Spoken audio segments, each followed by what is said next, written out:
বাঘমশাই, ও বাঘমশাই, একবারটি বাইরে আসুন না। টুনির আজ বিচার চাই।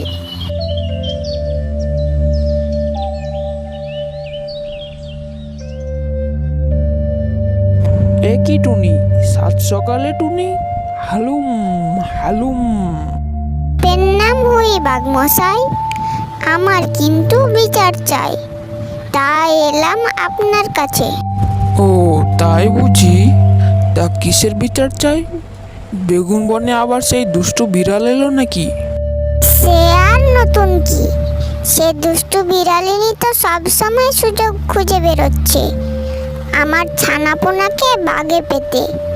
তবে আমিও কি কিছু কম জানি নাকি? বুদ্ধি করে নাকামি জোকামি খাওয়ায় ওকে। সে তো জানি রে, টুনির বুদ্ধির কোনো জবাব নাই। তাহলে নালিশ কিসের? আমার বাচ্চারা এখন বেশ বড়ই হয়েছে, একেবারে উড়ে উড়ে তাল গাছের মাথায় যায়। কিন্তু ওদের তো এবার পড়াশোনা দরকার।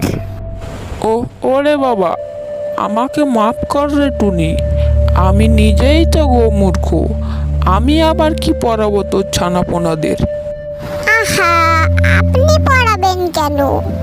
পড়াবে তো শিয়াল পণ্ডিত। ও তাই বল, এতক্ষণে নিশ্চিন্ত হয়ে গেলাম। তবে আমার ভাগ্নি শিয়ালও তো আমার মতো মূর্খ। সে আবার পণ্ডিত হলো কবে থেকে? আছেন, এক মহা পণ্ডিত শিয়াল আছেন, তবে থাকেন ওই পূব দিকের জঙ্গলে। তার কাছে গিয়েছিলাম আমি। বাহ, তা কি বললেন ওই শিয়াল পণ্ডিত মশাই? সে শিয়াল পণ্ডিত মশাই তো আমার কথা হেসেই উড়িয়ে দিলেন।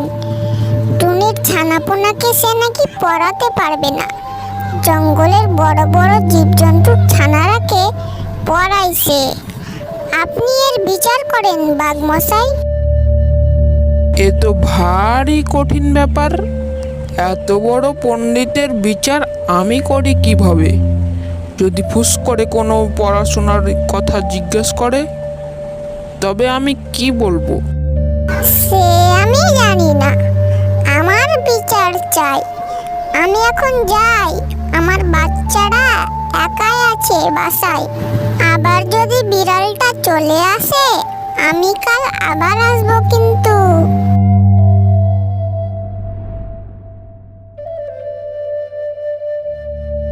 যাহ, এ তো এক নতুন সমস্যা। শিয়াল পণ্ডিত নিশ্চয় ভারী বিদ্যমান। আমার তো লজ্জায় শেষ থাকবে না।